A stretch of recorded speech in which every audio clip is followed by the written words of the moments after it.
So, hi all, welcome to yet another episode of TeamLease webinar. This is a journey which we started close to 5 months back. Of course, the world was gripped with the outrage of pandemic, and we had been moving into the virtual world, and we felt that it's important to have a cluster of people who have their expertise in their respective domains to be brought into a forum, and then we have a lot of people who would like to know that what are the career opportunities, what are the new jobs, how the economy is going to unfold, what would be the road of recovery, and etc. So we did close to around 16 series. So probably this is the 17th series, and the topic we have today is business beyond COVID-19. How do we reimagine people, process, and technology? And it's a pride to have all of you. Just for the interest of the viewers and as a process, I would like to introduce all of you into it. So first of all, thanks to all the panelists, and of course to all the people who have registered and who are of course live with us right now. To start with, I think I would like to introduce a panelist, Deepali Dev. Deepali Dev is Chief Operating Officer of Ecos India Mobility and Hospitality Private Limited. Welcome to the show, Deepali. Thank you so Has much. 20 plus years of experience. She has done her English literature honors from Delhi University, Miranda House, of course. Our previous companies have been MTS India, India Cellular Limited, then Akiko, Calinet, and Clara International, NIT, and of course, British School of Language. So it's a diversified experience that she has, I think, hovering from technology to even the learning, as well as now she is with Ecos Mobility. We look forward to hear from you, Deepali, in terms of your overall expertise, and of course, where do you see the mobility aspect in terms of the in this business beyond COVID-19, and subsequently, what kind of opportunities the job seekers in the market would be looking forward to in the kind of stream of things that you have. I take my opportunity to introduce Dr. Siddhartha Pandey, a well-known person in the HR fraternity. I think, I mean, a lot of people know him in terms of his expertise that he has done or his experience in companies like Tata Steel and etc. So currently he is CEO of HRD India, a very dynamic person. Overall, 15 years of experience. Of course, he's done his negotiation and strategic management from Yale University certification. He has got several awards and self-assessment also from Harvard University. His previous companies have been EMC Limited. That's very close to my heart because that's where I first got to meet Siddharth. And then followed by that, Tata Steel, which was formerly known as Bhushan Steel Limited, Bengal Srishti Infrastructure Development Limited, Adhunik Group, Simplest Infrastructures Limited, and Electro Steel Castings UK Limited. I picked up some of them. I believe she has probably a little bit more list. So welcome to the show, Dr. Siddharth. And as it happens that the entire fraternity of India would look like to hear from you, your views with respect to business beyond COVID-19 and reimagining people, process, and technology. Uh, we have done a diverse panelist, the keeping in mind that we need to have different flavors. So I'm moving to somebody who strongly comes from an auto sector or automobile sector. So I have here Mr. Rajendra Abhange. Mr. Rajendra Abhange is Senior Director and Chief Technology Officer from Gabriel India Limited with close to around 8 years of experience. His previous assignment has been with Bosch. He has done his strategic leadership program from Oxford University, State Business School. And welcome to the show, Mr. Rajendra Abhange. We look forward to hear a lot with respect to the auto industry, its revival, business beyond COVID-19, opportunity for the job seekers, our young countrymen. And I think it would be wonderful to hear from you from those aspects as well. Right. Thank So, you. right. India has been a destination for mining, and I think mining has always been, a sector which has done huge element of employment, and it has contributed into development of many other sectors as well. So we have somebody, uh, Mr. Shantanu Banerjee. He is the country head of Hazemag India Private Limited. Welcome to the show, Mr. Shantanu Banerjee. His previous companies have been Belas Enric Mining Equipment Services Limited, Tractors India Limited, Haglungs Drives India Private Limited, Telco Construction Equipment, and also Ingersoll Rand. Each of them have been strong, powerful, process-driven companies. He has got 27 years of experience. He has done his B mining from Nagpur University. Mr. Shantanu, we would like to hear from you with respect to your views in terms of business beyond COVID-19, and of course that what mining as an industry would look forward to, what we look forward to as in mining and its revival. Thank So, you for inviting. sure. So to get started, I think what we are talking about, I think one of the interesting thing which I'll put forth and open up this webinar is, I think with business resuming, putting India back to work will be a challenging one, right? How to infuse confidence in employees and resume business operations, right? What new measures and protocols do you think organizations need to implement to ensure that safetyness from the employee perspective and otherwise a safe work environment? So I would like to first go to Deepali Dev. And Deepali, your views on it. A request when one of us is speaking, I think I would request the others to keep it on mute so that, you know, we are able to hear that. Deepali, over to you, your views. Thank you so much for this opportunity for us to come and speak to everybody. A very warm welcome to this webinar to all the panelists, once again from my side, and to all the attendees who have taken out their time to be here with us. I hope this discussion, which we are participating, stays fruitful and very enriching for all of us. Uh, my name is Deepali Dev, and I carry experience of almost 22 years now in various fields, starting from customer service to training on voice and accent in English, to collection in Idea Cellular, to taking care of human resources, learning and development for a giant like Systema, moving to Eco Rent a Car, my current passion and my current job where I'm working. This organization, so little about the company, definitely, so that we can connect more, because it is very important to understand the background little better. This organization, Eco Europe Car, is having a legacy of almost 47 years into car rental industry. We established ourselves as one of the top mobility service provider, because we have separate divisions of corporate car rental to ETS to luxury segments to self-drive, cutting across all the segment of society, you name it, and we have a solution of car mobility given to you. From the humble beginning of this organization, currently we are available in more than 100 cities in India. And with our partnership with Europe Car, we have given our clients an opportunity to use our services across 3,700 countries, across 130 countries and 3,700 locations. Now, having said this, a little about the organization, I really want to tell you that the question which Sudeep has raised to us, COVID, the word itself has somewhere paranoid all of us. To you, to me, to my family, to my children, to your children, to our parents, to everybody. The entire game of life has changed. It has come to us and as an ordeal of devastation at few places. It has paced down the life for all of us, caused a lot of destruction into the society, into the economy, and it is still looming large for its aftermaths on the mankind. And I'm sure all of you would agree to this.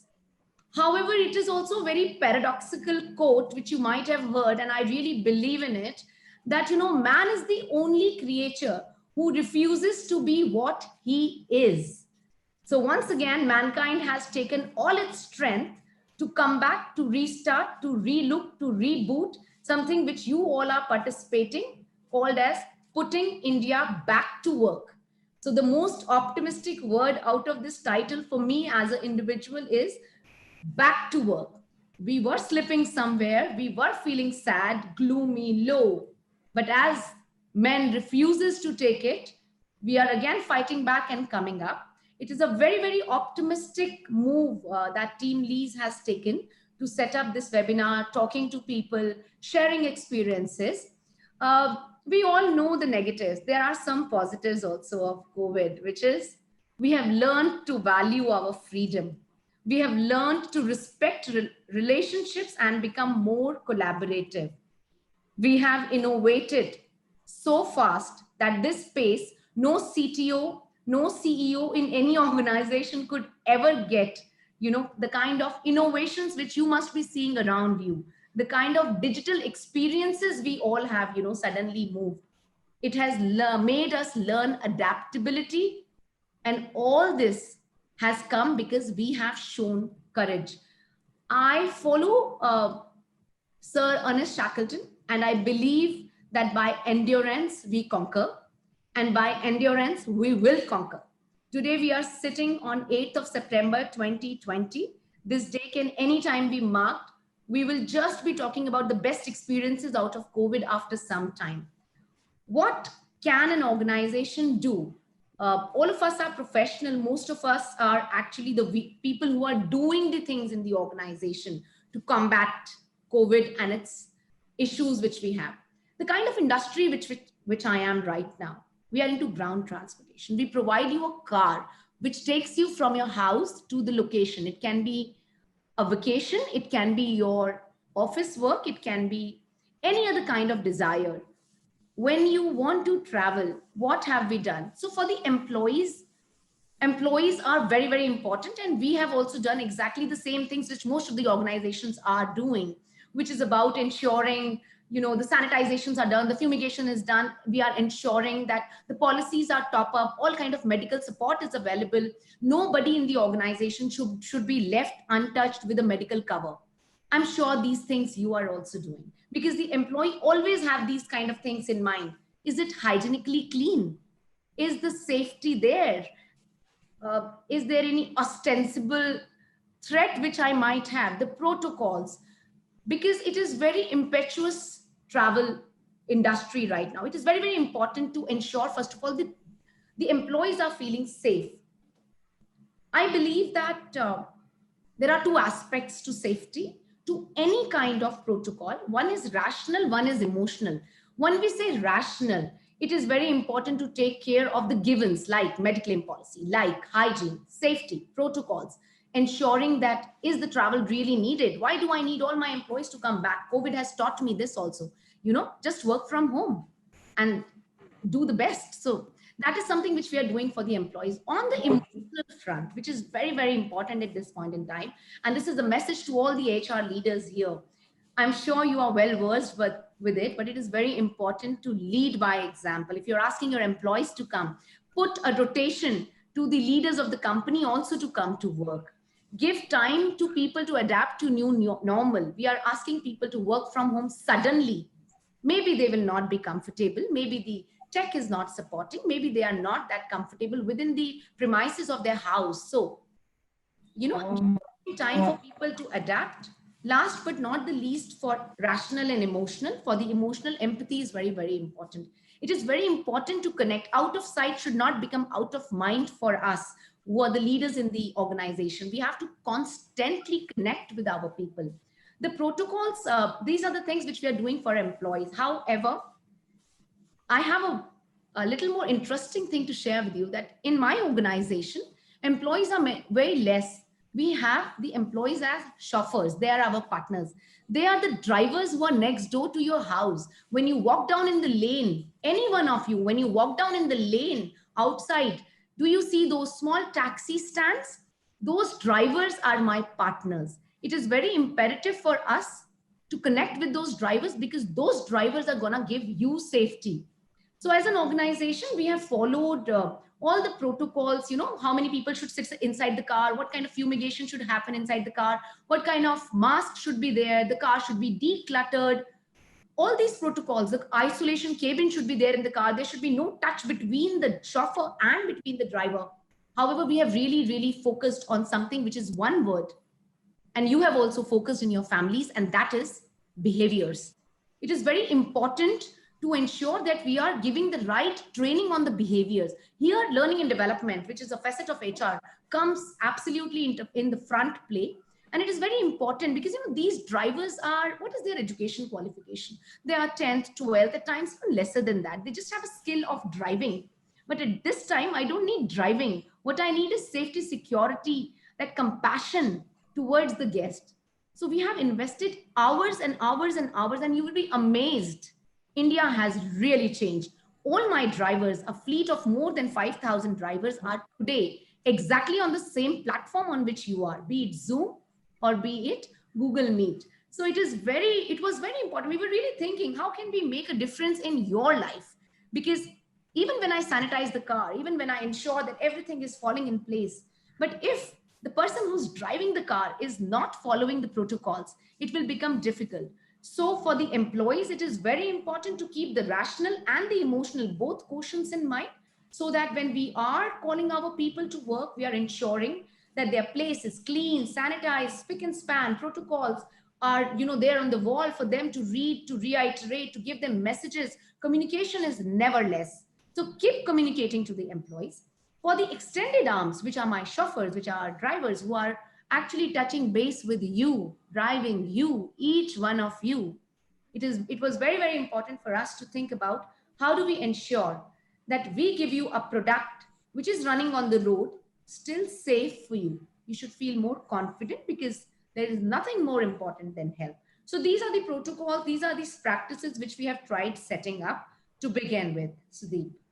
Sure. Fantastic. I think two key points that I will pick up. I think you said very confidently that mark the date, which is 8th of September. And I think what you wanted to say is that perhaps a year down the line, we will pick up this day to say that what we had been thinking and see how far we have progressed, and we have progressed together, right? So again, in that progression, I think we will talk about the technological aspects. We'll talk about the people process side. And I think the next point which you touched upon is, of course, your partners. So eventually, in order to make that you have safe customers, the usage of technology which is there, which you connect, right? And at the same time, a mix of empathy to that as well. So I think that's phenomenal. I think that speaks loads about the fact that how an organization looks into, of course, their business, at the same time also ensure that, how and empathy can be translated into action and activities, right? Fantastic. We'll move into Dr. Siddharth, your views on the fact that people process technology post-COVID. I think COVID had its thing. We decided we know that it's probably the pillow with which, or it's like a mobile or a wallet with which we have to kind of move on. Uh, Getting back to work, of course, it's a leadership which needs to show it as it happens in every event. It's the leaders who need to show it, or who need to lead it from the front. Your views on it. The word pillow. Good morning, everybody. Thank you, TeamLease, my first employer, to allow me to speak on the panel. It's a real matter of pride for me. HID India, the company which I represent, it is founded by me as well as my father. We have worked from two generations, bringing the total experience of more than 70 years on board. And we have worked for many core industries. Specifically, we represent core industry. However, we have been partners to a lot of industry and transformation in terms of service as well as ITES. Having said that, we really want to bring the right process and systems which are there in the larger conglomerates and MNCs into small as well as mid-size as well as larger companies with our subject experts. We have presence in all major cities along with smaller parts, including the places where people don't go to work, which is Bihar. Uh, we have been working relentlessly over there. We have our CSR projects and other things in place. However, what Deepali said was really nice, that this new normal is something which everybody has to look forward and start working towards it. But exactly, we have to reassess the situation. Every country, every large, small, developing, underdeveloped country has taken a shock with this situation. There are people who have been out of business. There are people who have been out of employment. There are people who have been not been taken care of, and there are people who have been taken care of. So there is a huge reboot. That everybody, every large, small conglomerate has reached to a place where we call it a starting line. The country, the humankind is fighting a war of survival, in which in Bible we call it Armageddon. The fight for extinction. We are going to survive, and surely we will survive. But do we need only lip service for this? My question is, I'm very critical of my statements. Do we need a lip service for it? Make in India, made in India. Shantanu Da is over there. He will clarify my fact. We are picking up straight fight of being resilient India with China. Deleting apps, deleting, boycotting small things will not bring anything on the table. Imagine what is the steel capacity of India in totality. Any country's GDP or economy is decided. When we talk about service industry, it's dependent on the core industry, and ultimately IT, ATS, and everybody is dependent on the core industry. The capacity of total Indian steel production is 70 million tons, out of which we produce 10% plus minus is 67, 65 million. I'm talking about every small big organization which you have think of working together, steel producing. And what is the capacity of China is 700 million tons. Okay, so we are going to pick up a fight with a giant which is 10 times above us. This app deletion, this all deletion. So this is a real hard fact. Yes, we have to be a self-reliant. We have to be a country which has to have everything integrated, and we have ultimately the HR has to relook into it. And whenever there is a HO or HQ from any country or US or UK or wherever it comes from, please issue this pink slips and all those things. Do you think we should not apply our minds into it? I have handled 1 lakh plus people across many countries. We have to respect the local law. It's very critical, but it is a fact. Sure. Imagine you all have taken the madam said. I pick up examples while people speaking around, and I like to pick up examples. We all have this app-based taxis where we try to use it for our convenience, which are nice. Imagine, I'm sure you all have an experience. You take a yellow cab, a local cab, where he asks little more money. You must have always seen a fist fighting happening across the street. Why you have asked more money from me?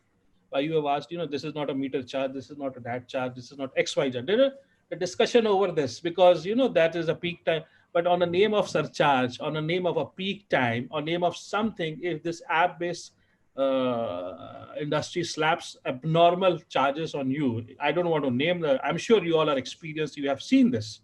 The same route, the same thing. The charge is 3 times, 4 times. Similarly, this app-based food industry. So there is what we are looking forward is there has to be a policy, there has to be a guideline of actually promoting the local business. The idea is this: we have to talk what exactly we walk. We have to give them a training. This small time, short time, MSME, SME, small industry. Even one taxi wala is an industrialist in my. He has to be connected with the mainstream line. Number two, number three, the most important thing. This every HR leader which is a part of new industry is going through an acid test. The best thing you see, third example which share with you, there was a huge hue and cry that migrant labor was been asked to move from one place to another in this COVID time. And this only migrant players who have been, people who are asked to come back for the job in matter of no time. So it is a clear cut failure of the small HR or other philosophy of these organizations where they didn't took care of these people. Ultimately, business depends on people capability. How much automation you do, how big automation you do, you have to take care of your people.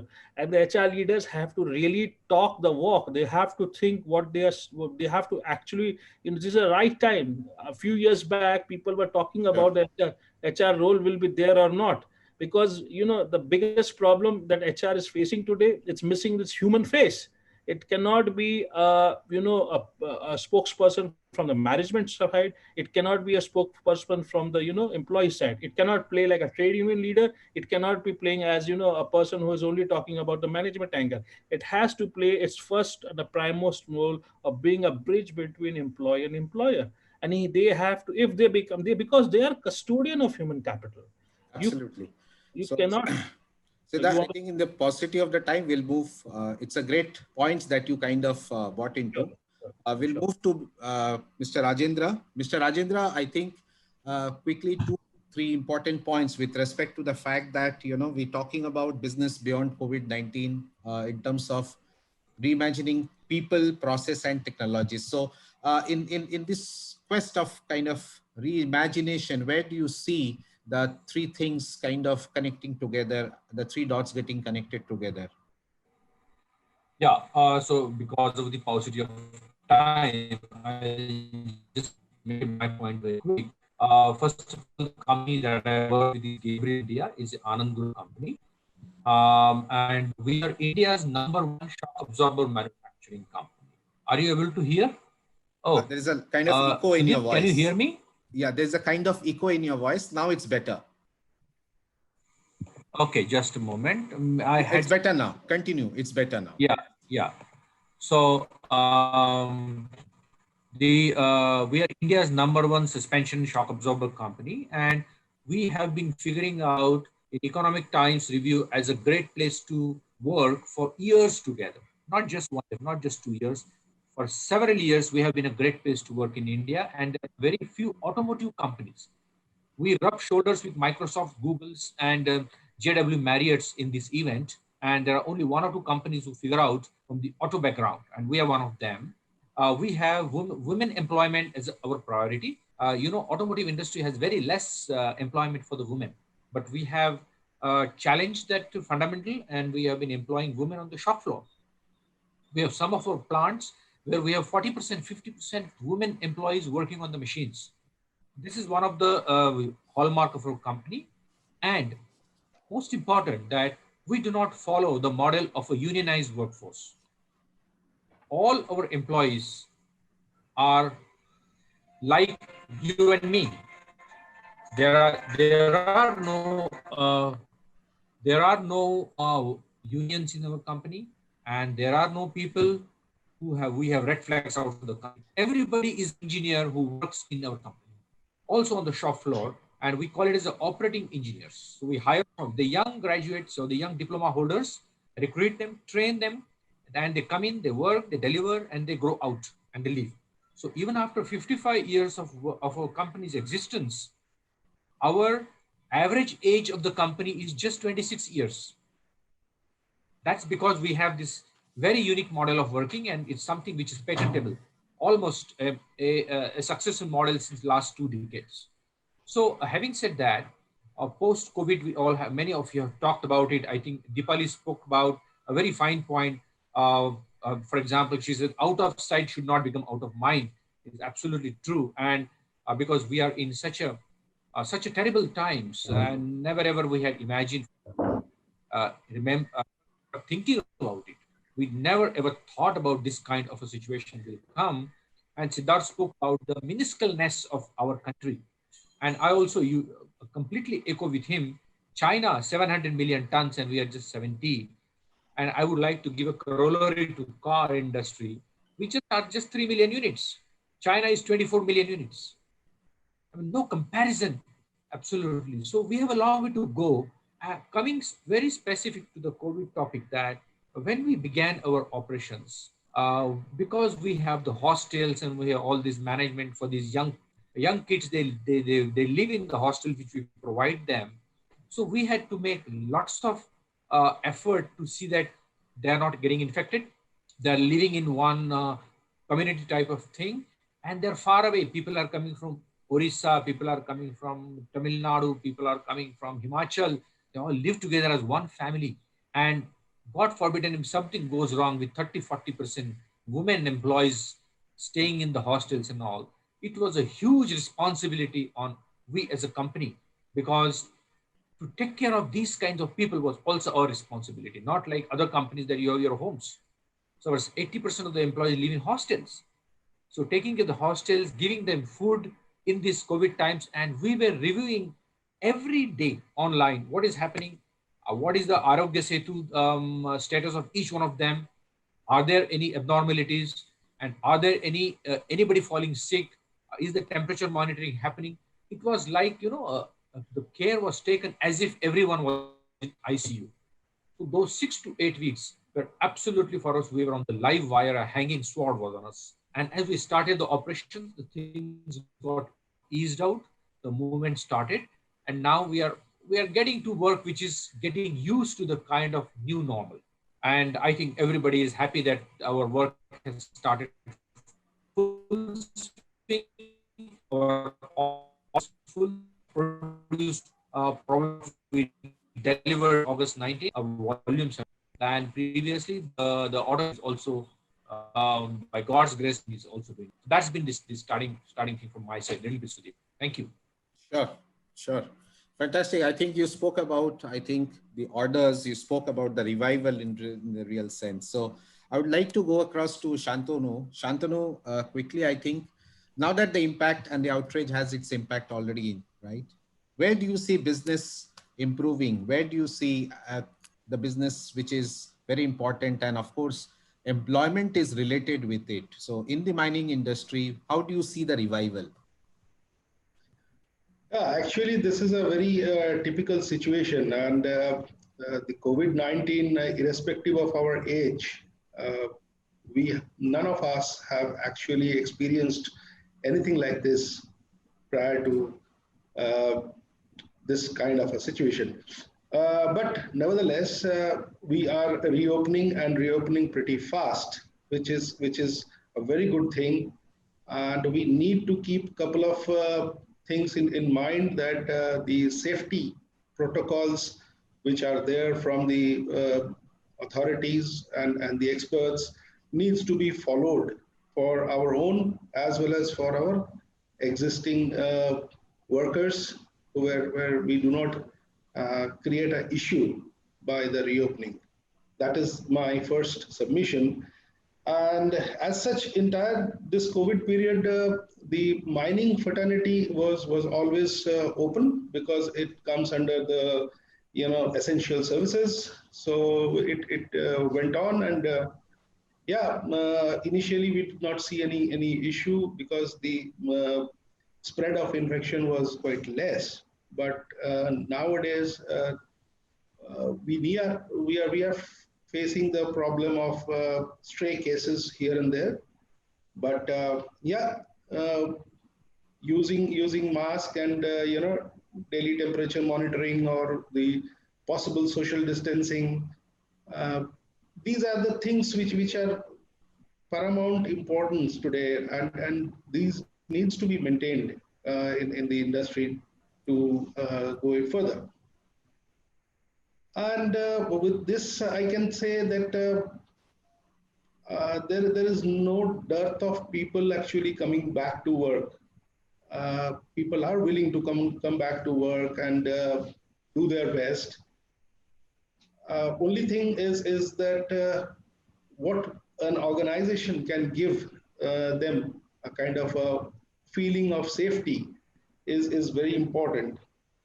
So, in my opinion, we should have the coverages, the insurance coverages enhanced for people, and give them the comfort level and the feel that we are with them. And at the same time, we should also think of giving some kind of a special training where the migrant workers are coming. Special training in the sense that the concept of train the trainer. So you need not to invite the entire chunk of people for your work, but you can have local working people and one or two experts to teach them. So this is how we can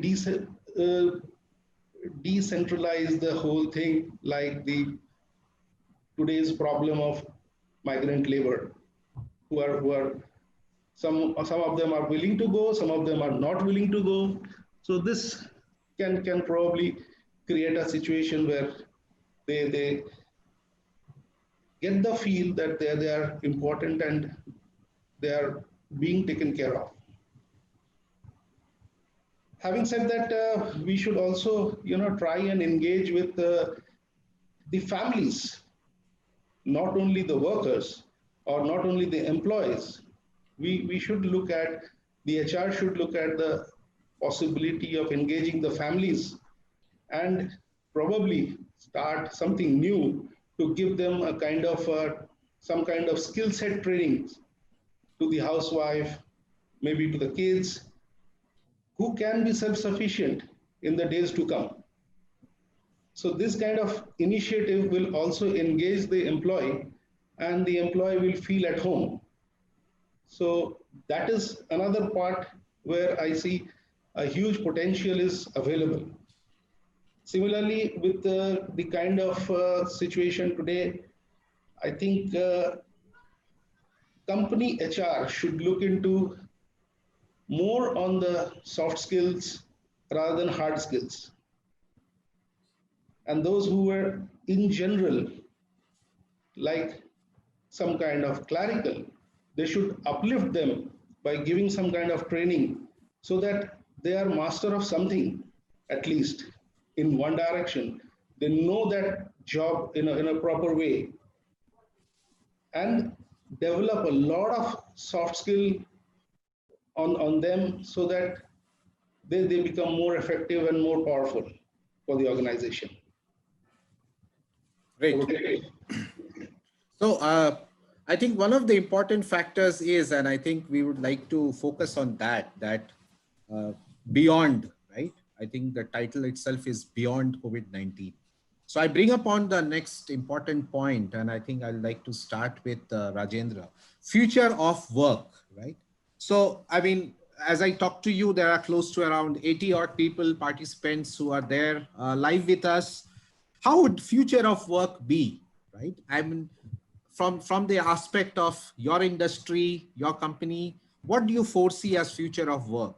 And of course, your insights also on the fact that today's job seekers, what they should look into, right? So future of work and what the job seekers should look into. Rajendra, your views next.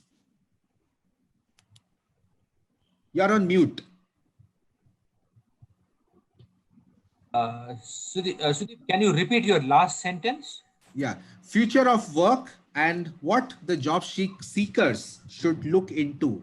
What organizations would look for, what kind of a talent to hire, keeping in mind that we are in the road of recovery and of course would look forward to jumpstart, right? So what should the job seekers be thinking of?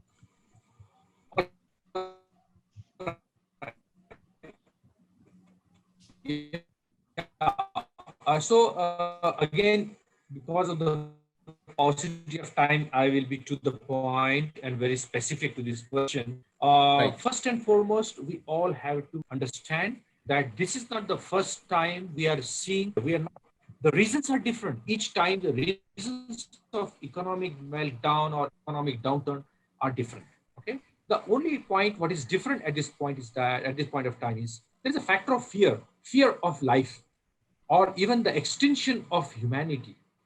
You know, those kinds of things. You know, for example, the lots of the paleontologists are saying that Earth is in the midst of the 6th extinction.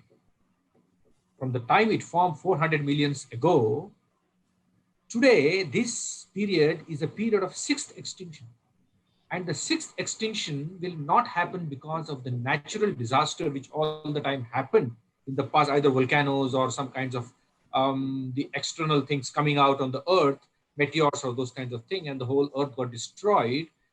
This 6th extinction is because of the human-made problems. And what we are seeing, the current situation is not a natural thing. It's a human-made. Most of us believe this, that what we are going through is not a natural attack on the earth, but it's a human-made attack. Having said that, coming to the future of work. So first of all, this is not the earth has witnessed for the first time.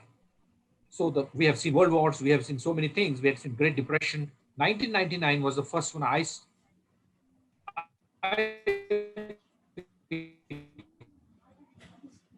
in my own career was a huge meltdown. When you see, they were like a hockey stick. You know, it goes down, but it suddenly goes up.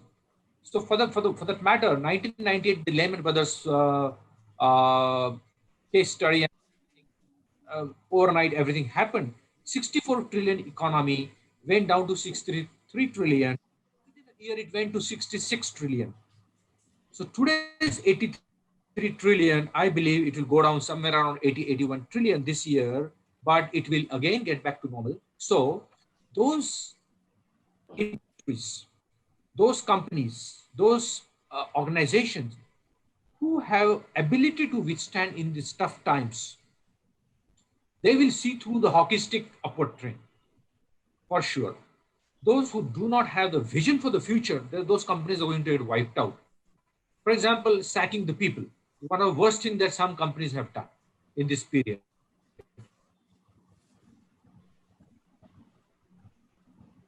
Okay.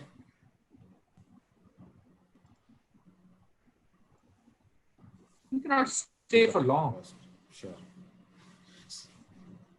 Okay, so I think you're talking about the fact that there is going to be a revival. Of course, we know, but we want to very specifically understand from you that future of work. What kind of work would be there? What kind of profiles? If you can quickly share some insights on that. Right. So coming to the future of work, one thing that's definitely going to happen, all the waste in the system, we have multi-layer organization that's going to get flatter. One thing is for sure.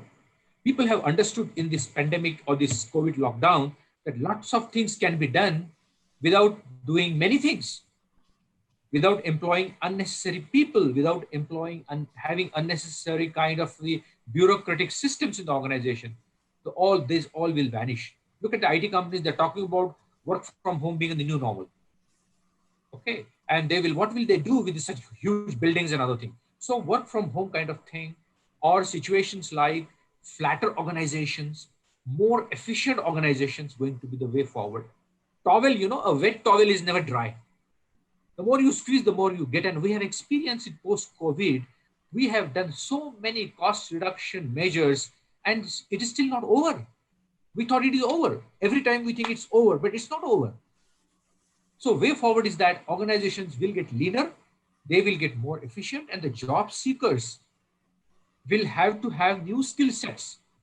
How to work from home, how to represent yourself well, how to impress the person in front of you, how to convince, how to sell your products virtually, not without having a touch and feel.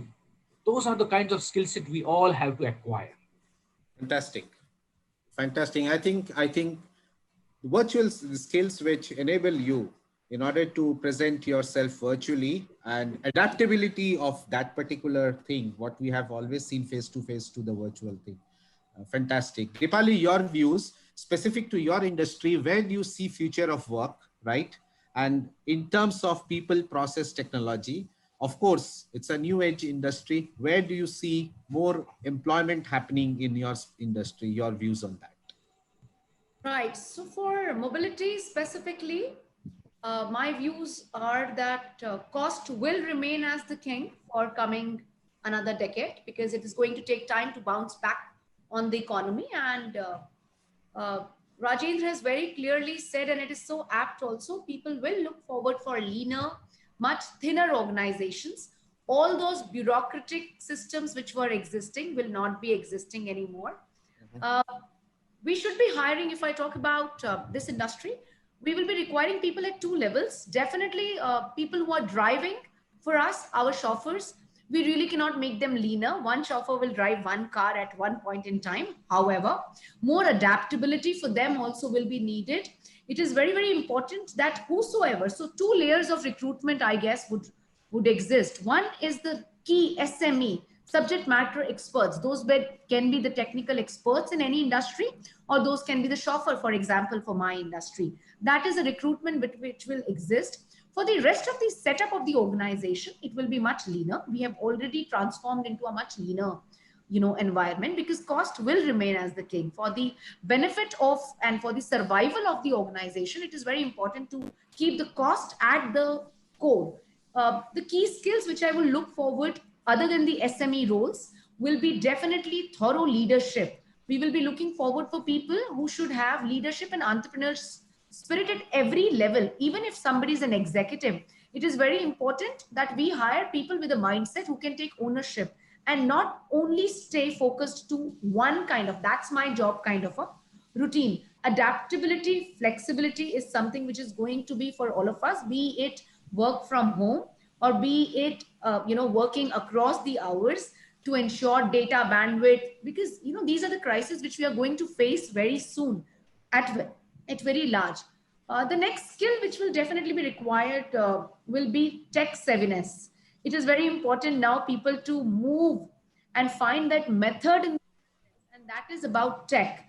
Creativity, innovation will follow, and data literacy is something which all of us will have to somewhere focus on. So I'm just touching and letting you know the key skills, which I think these are the few cognitive skills which are like digital skills, and the skills which are needed at this point in time will all hover around the adaptability, flexibility of non-SME rules, keeping the leadership and entrepreneurial spirit in mind. It is very, very important for the talent acquisition leads, the HR heads to keep in mind that we will not work the way we were working before. I am just not talking about work from home, because we have experienced it worked. It worked for India. It works for societies wherein there are 5 people staying inside a flat. Still, I have recently met a lot of people who are working for call centers right now and serving. They have ensured that what kind of environment do they need to create within their house so that their calls are soundless, there is no background noise. So it is that constant innovation which will exist. Industry wise, of course it will differ, but SME roles will exist definitely. And at the same time, for the rest of the organization, where we used to have 5 6 layers, one manager and the supervisor and the HOD and the department head, I guess all that will vanish, and we will definitely into a much more leaner structure, but a much more efficient structure. So efficiency will be paramount. So I think what you are focused on, key points, structure, efficiency, entrepreneurial thought process. These are the 3 important things which we say as a takeaway from what you said with respect to future of work. Okay, moving to mining industry, Shantanu, what do you see as future of work? So if you have probably as a large set of job seekers to address and who wish to be part of a mining industry in the coming days, what do you would like to tell them? How would the future of work be specific to mining industry or the adjacent industries with respect to that? Your views. Look, it's a very difficult time to talk about enhancing your manpower strength. I think the challenge today for the management team is to formulate a way forward where we utilize our resources to the fullest and the maximum. To do this, we need to revisit our established practices and see how differently we can do the same job without affecting the output. For example, I mean, we all know that work from home, video chatting, or regular meetings on voice or video platforms, these were so uncommon earlier. But now, in the last 6 months, we have become habituated, and things are producing results. Similarly, we have started doing service calls on videos. Like we are asking the owner or the site person to show the difficulty on the video, and the guidelines are given and the rectification taking place.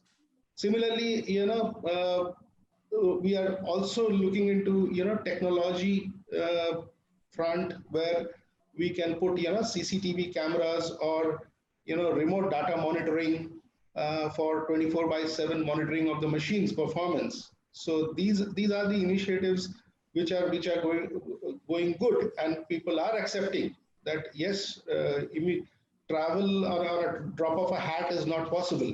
So what do we do? I mean, we need to have the solution. And then virtual employee connect is a good initiative. We should look into that from that perspective, and engage the families, which I mentioned earlier. So this is the mining industry as such. When we are trying to curtail down our travel and possibly deal on a voice call or on a video call and see that things are rectified. So immediately we don't see any surge in manpower, as your question was that how we are going to address. But in case we need, then we will look for very specific competence level of people on a particular job, and that could be anything. That could be electronics background or a mechanical background or a IT background. So, but very specific. So that is how we are looking at it. Sure. So coming to you, Siddharth, future of work, very specifically, what do you envisage? Of course, it's all about that fact that what you are seeing today, organizations coming from different industry have their own road to revival, road to recovery. What do you see? What do you envisage? What do you like to share in terms of future of work, keeping in mind the employer and the employee perspective? Right. See, economics decides one thing very clearly. Your expense is my income, and my income is somebody else's expense, and my expense will be somebody else's income. Mhm. On this philosophy, as all the speaker have spoken it before, it is very easy for me to pick it up. Uh, the best part is, for sure, the economy has gone through such cycles before. There has been much depression. We were already into a depression, inflation, as well as we have gone further into depression, and there is no rock bottom. We don't know how far this distance is going to continue. But what is for very sure, as we are consulting into a lot of groups, and what trend we are seeing, or what things which we are understanding, that there are certain sectors which are taken a heavy beating, like hotel industry, travel industry, and all those things. But there are certain industry which for sure the revival path is already initiated. For example, OEM segment, people who can afford their own small. Initially, what used to happen, people never used to buy more 2 3 cars for themselves in a home, because they used to use public transport.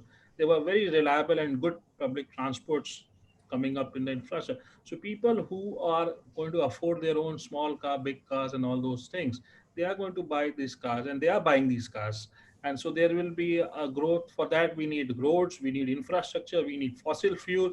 So these are the positive signs. There are a lot of negative things happening in the bloodshed, but there are a lot of positive things happening also.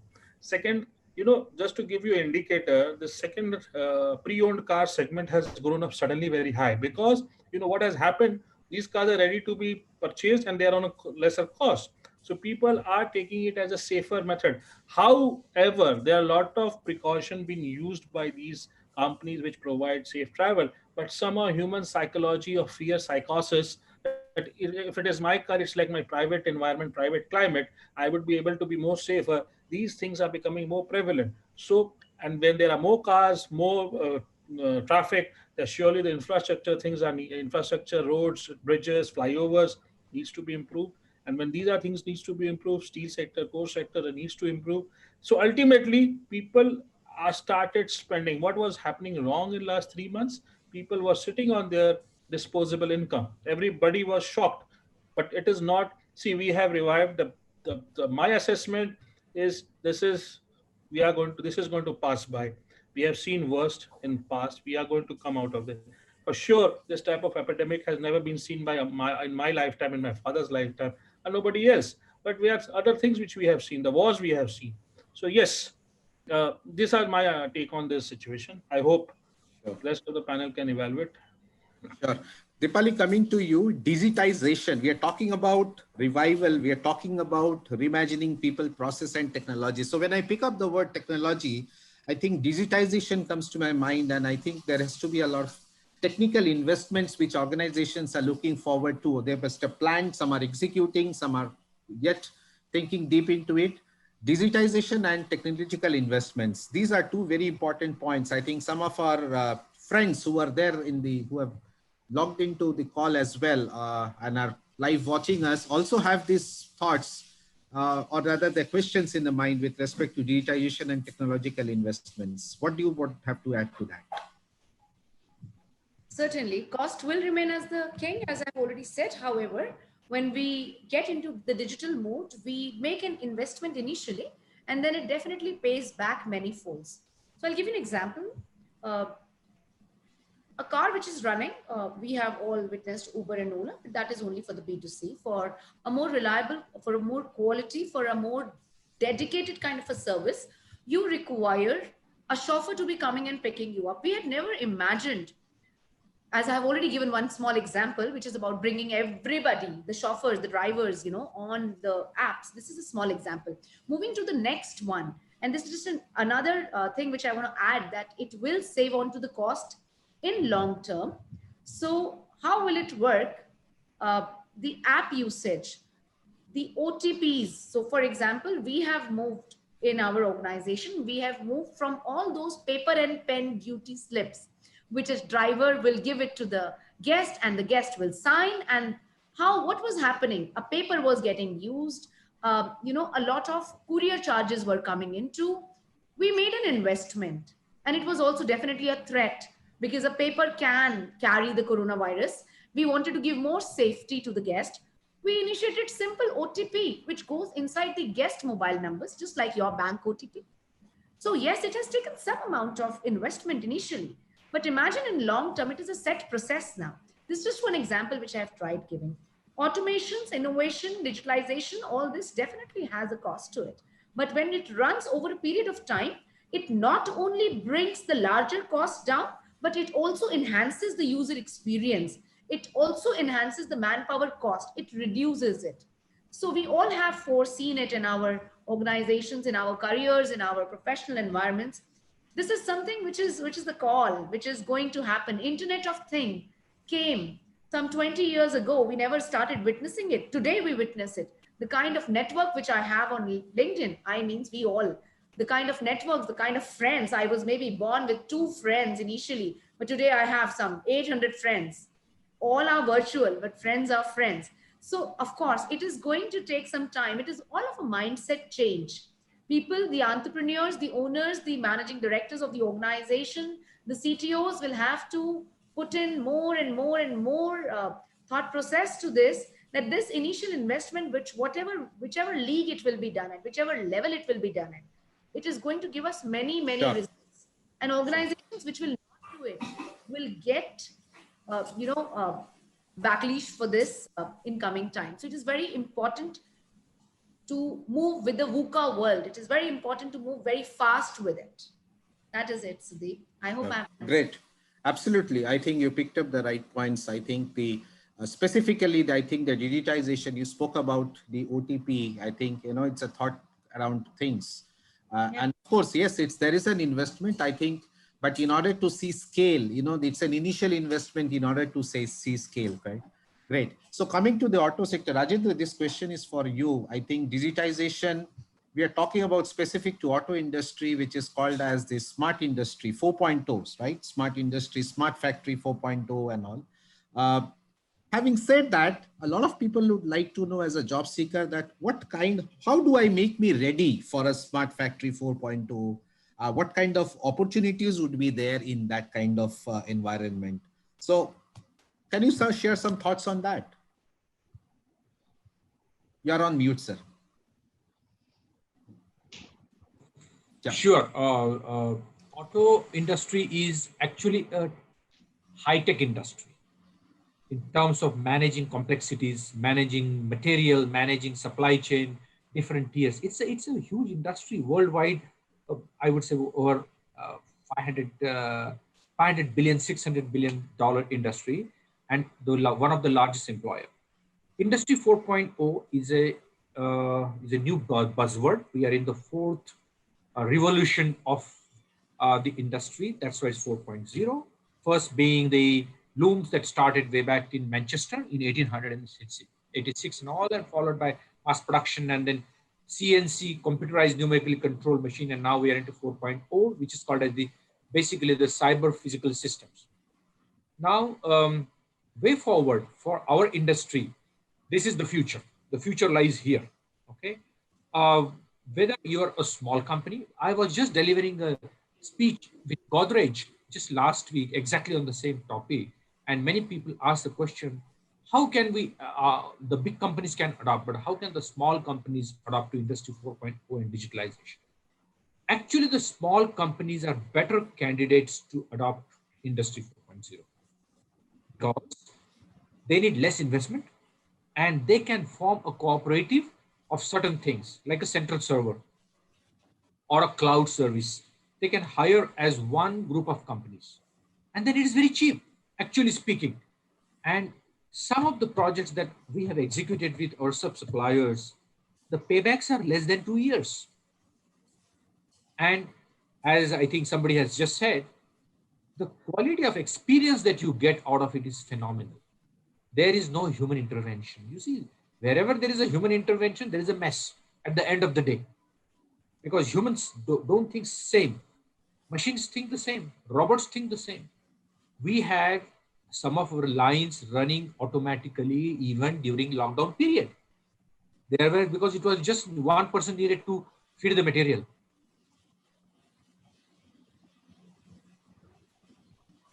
Sure.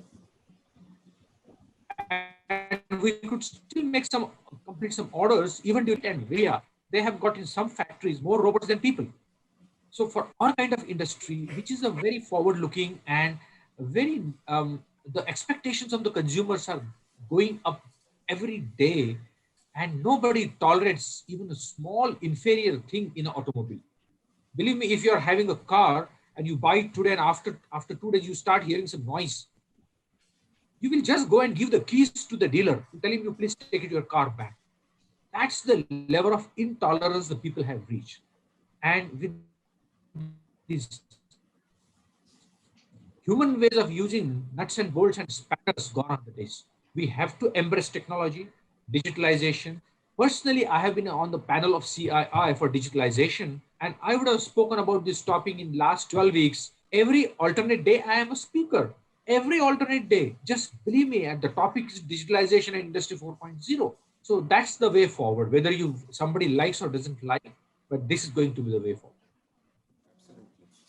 Absolutely. I think some of the points that you picked up in terms of digitization in the auto sector, and I think the insights that you brought in terms of the fact that it's an investment, I think, but it's a 2 year time where you start getting the returns, right? I think that large-heartedness, of course, and along with that, I think the ability to see through the period of time and of course, strategic investment is extremely important, right? Siddharth, coming to you, uh, organizations are looking for flexibility in terms of manpower, fluidity in terms of manpower, and you representing HRD India, I think nobody else would be able to address that better than you. Do you foresee that more and more organizations would be looking for uh, temp labor, short-term temp labor and long-term temp labor kind of a thing? Yeah, there is. See, what I'll take the cue from my previous post speaker as well as what I have learned in my first employer. It is a time where you name it temp labor or combination of digitization as well as people with a limited period of working and with more benefits. I'm sharing a one small example to you, which will be clarifying everything. We are having all this online app-based merchandising companies, you name it, big five, small, big, large, which are operating. And the largest hubs of these warehouses are, in place called Haryana and Manesar, these sites. And all these warehouses are very close proximity. And there are certain period of time where these organization needs very large number of people for scanning these materials, through labeling and scanners and all.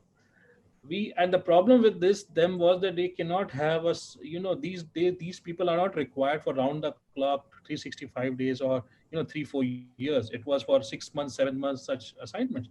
We have employed 1,500 people on those areas, right?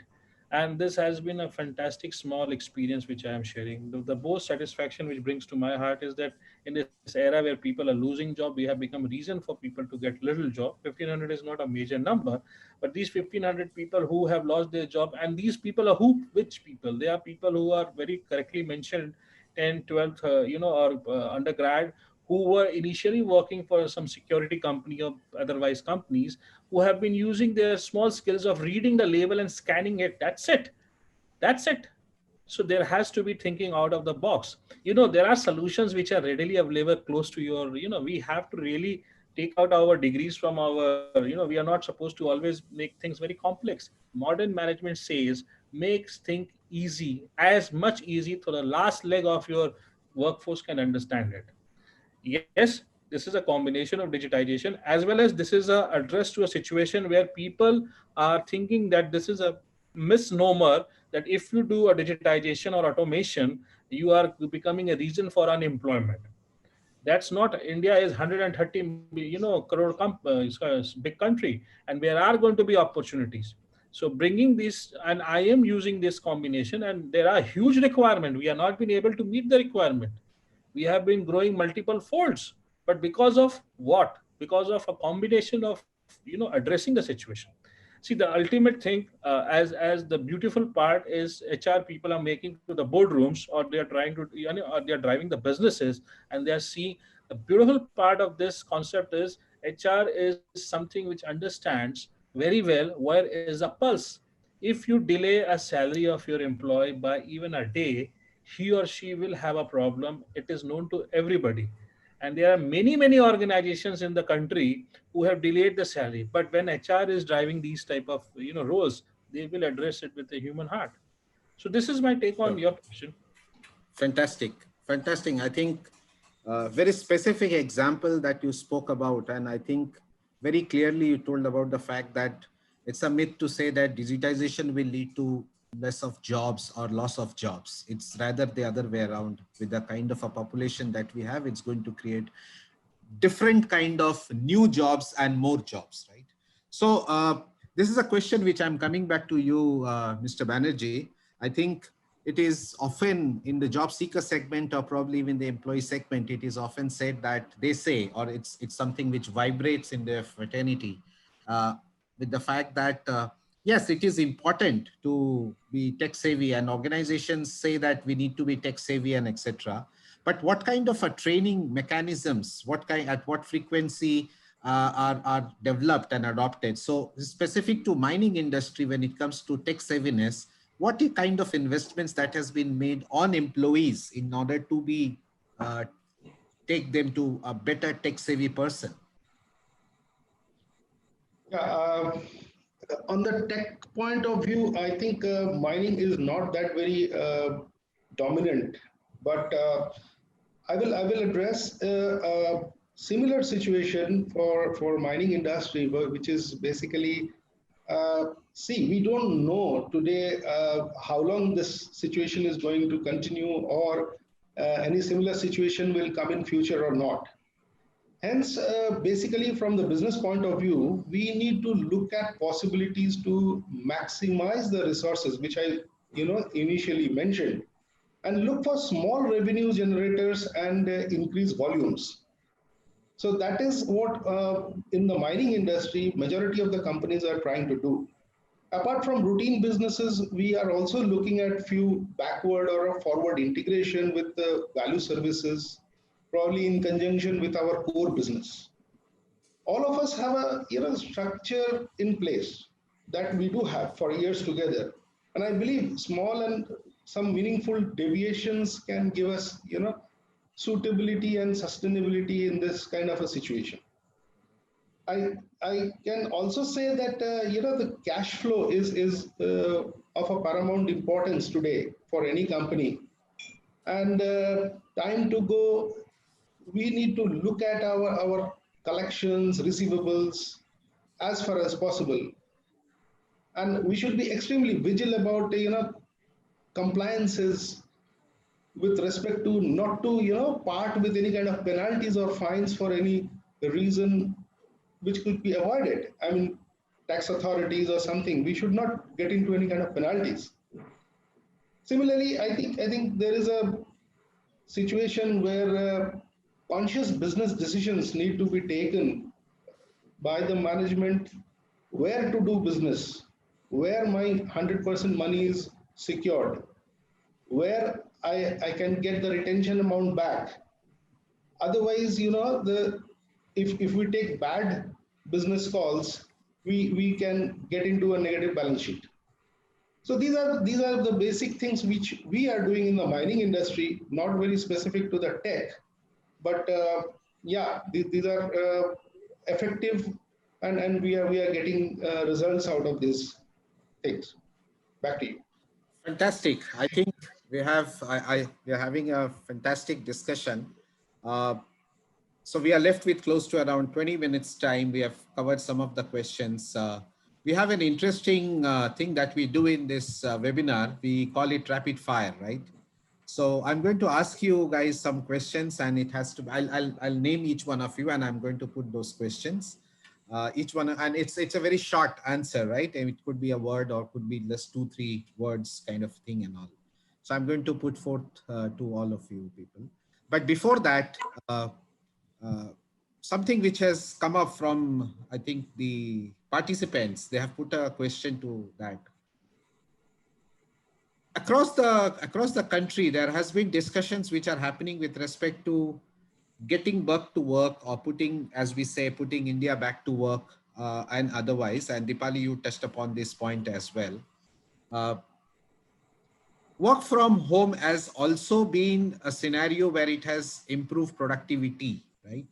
So how would the switch be now? Because it was never believed that it can give us dividends, but there was no way. So it happened. Now, of course, employers are looking forward to leaders coming to office to kind of reinstill the confidence in them to get back to work, kind of a thing. Not all industry or companies are able to quickly do a switch over, right? So will it be that a difference between those organizations who can switch back to work from home and can get back to office will be more agile, will be called as agile companies, rather than those companies who take time to move from one option to another?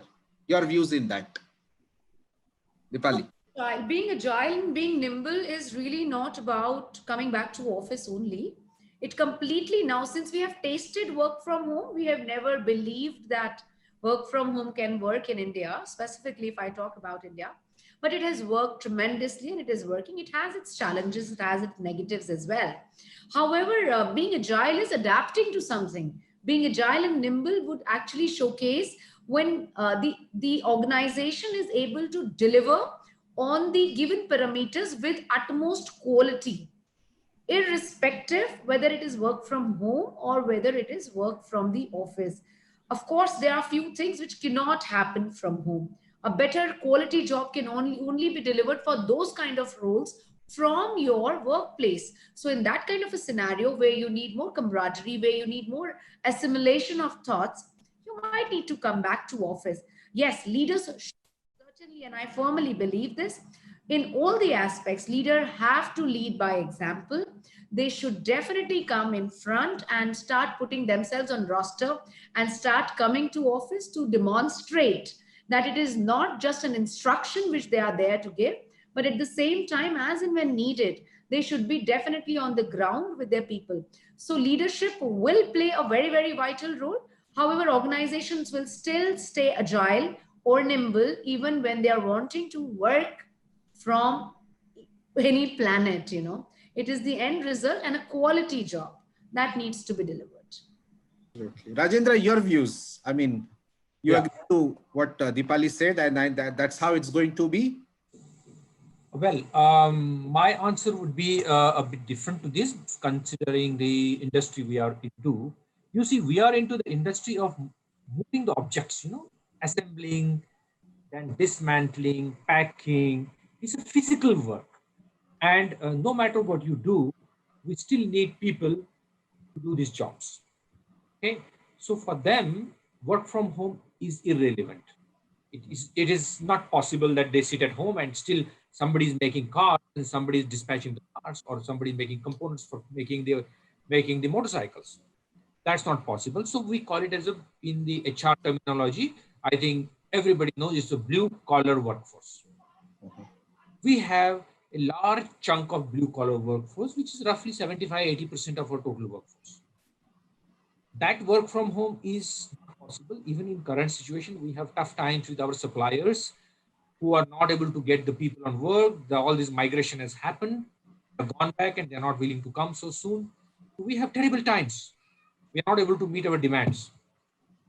physical work is not happening. So in our industry, this work from home doesn't work for a category of people. Okay, this is number one. As far as the other part is concerned, some people can, we have already tested that work from home is a doable task, but I think our DNA, the humans, they all want to come together. We are all people who want to come together, celebrate together, see each other, hug each other, shake hand each other's. This habit of humans is not going to change overnight. We are not machines that if I don't meet Sudeep and shake hand Sudeep for 5 years, we continue to be great friends. I don't think it's going to happen. In order to maintain that connect, and I think Deepali also talked about the connect.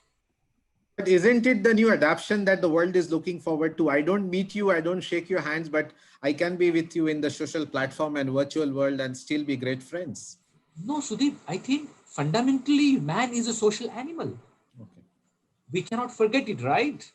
Very correct. And if you are asked to stay inside your house for next 25 years, you get everything that you want at your fingertips. Eiffel Tower is coming to your bedroom, and your living room will see Niagara Falls, and don't visit that. I don't think it's going to happen. Okay, so going back to work is a natural instinct, no matter what industry you are into. We have demonstrated against the COVID that we can tackle the problem. We have a countermeasure to the problem, but that is not our natural normal. Our natural normal is go down from your societies, walk in the garden, have chit chat, sit on the bench, have a cup of coffee together, go to in Pune, we eat a lot of vada pavs here and there, I think, and in Delhi, we eat samosas. So go to that lukkad and eat. That's our natural normal. If you say, no, that's not necessary, then it's a much bigger problem, I think, for all of us. Sure. To you, Sudeep. Sure. Okay, so I think I'll start the quick rapid fire that I said. The first question would be to you. Sudeep, I want to add one thing here. Sure. Please, please. Because Rajendra spoke my, absolute heart thing. Till now, I was not saying, I was only speaking to the script. Rajendra said one thing: the only place where certainty is, where everything you have a shelter, you have a roof on the head, you have security, you have food, is in jail. You know, life is full of uncertainty, and human being always likes to play with uncertainty. What he has said is very pertinent. I really liked, and I was very impressed to hear him when he was saying these things. That it is not only with the OEM sector. In fact, it is Shantanu as well as I. It is a fact that lot of sectors which are from a core industry which represents. Please try to understand. The world is represented by the core industry. GDP is built over there. It's not that other industry don't contribute into it, but ultimately it revolves around it, right? That's a simple maths. So anywhere these 70-80% what he called as blue collar people, I call them our fellow employees, I call them our fellow partners, that's a recent HR jargon. They are required to come to workplace. You cannot make a steel bar without sending a person into coals, CSP, or or into a steel factory, or you cannot make him work if you're not sending him in front of arc furnace and those. They have been working in unforbidden environment for a very, very long time. A lot of people have just been hearing lip services. Secondly, the most important point, which I'll make it very quick, this work from home, what is this concept? Are you not intrusion into the privacy of an individual? Are you not trying to come into my private life every day? Are we prepared for it? Is the ID Act not speaking about it? My family, my wife, my sister, my kids, they don't have their own space. The only place which was we used to. So we are either preaching work-life balance or actually we are promoting it. Just saving on this is a real litmus test. People who have been tested for it, this has been a real litmus test. You are coming in my home, my boss is speaking to me, I am having a rough day, and I may not be having a big house, my family must be hearing it from the next room that I'm getting a good wank on me. Is it right? EQ, OQ, IQ, whatever it is, but there is a Q which is a question. Thank you. Okay, great. Well So said. I think we have close to around 10 minutes, 10 to 12 minutes time. So we'll wrap up on that. Next 5 minutes, I think we will spend on the rapid fire thing. So this question is, I think, to Deepali, you. Do you foresee wages to go up in the next 6, 7 months or in near future? Stagnant. Stagnant. Okay. Uh, Siddharth, when do you see the situation that we were in as on 31st of December 2019? How long will it take for us to be like that? Next March. March 2021? I hope so. I'm positive. Yeah. Rajendra, your views? Much earlier than that. Much earlier than that. Okay. Okay. That's a great contradiction. That's a great contradiction. Mr. Banerjee, a situation like we were as on 31st of December 2019. How long it will take for us to be in that situation? Do you pay $1 million to me to answer this? No, it's You don't. So India. I India can wants to play know. your role. I'll keep my comments reserved and see when it comes back. Okay, Oh, what do you, Deepali, what do you say? Again, two aspects about. No, it's a rapid question. Yeah, it's a Well, timelines. for rapid, I think personally, for at personal lives, it should be back in the first financial quarter of the next financial year. So anywhere between March, April, May. Sure. Okay, what percentage of temp jobs should go up in the coming say a year or so, or maybe a couple of years for down the line? Siddharth, your views. The increase in temp jobs. 10% to 15% because of digitalization coming into place. It will come up. We Sure. don't name this temp work. We should say now the concept of gig worker is also coming up. So Gig people on work. senior levels is also doing temp work. I am doing a temp work. I don't Sure. mind. You can fire me. You can hire me. I'll change my boss. Sure. Sure. Rajendra, your views. I think this would be a difficult question to answer because everybody is so careful about hiring. So even if there is a need in the market, people are not going to hire people so easily in the future. So you foresee it's a different thing. Okay. What Yeah. about Deepali? For the hiring bit, I think not more than 2 to 3%. Okay. And Shantanu, your views? I see it in two aspects. One is the people who have lost their job during this period. That is one chunk, and new hiring. So I think that around 80% or maybe 80-90% people will get back to work, those who have lost their job. But as a new hiring is concerned, I think it's going to be less than 10% in the industry. I think our question was, do you foresee that the temp jobs or the contractual jobs or the gig jobs that Siddharth renamed it, I mean, would increase in the next 1 year's time? And if so, by what percentage? Yeah, that is a lot of people have lost their temporary jobs.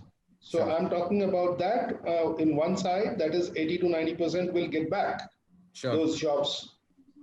But new hiring for a fresh thing will restrict to approximately 10% or so in our industry as such. Sure. Fantastic. So I think just to kind of sum it up before we wrap up, it has been a fantastic discussion.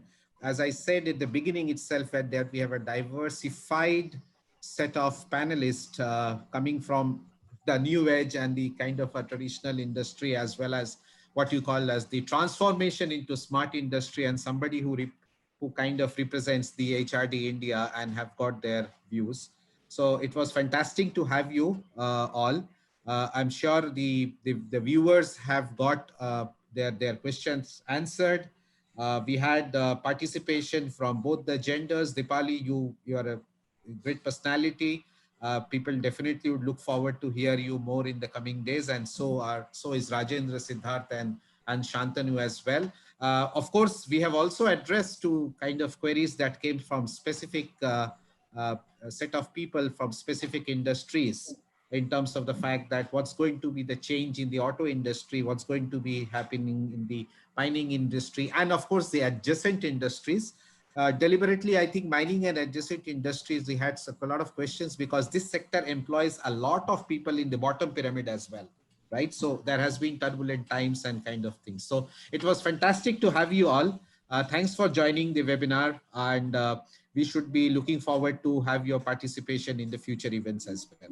Thank you, Siddharth. Thank you, Deepali. Thank you, Shantanu, and thank you, Rajendra. Thank you. Thank Thank you. you.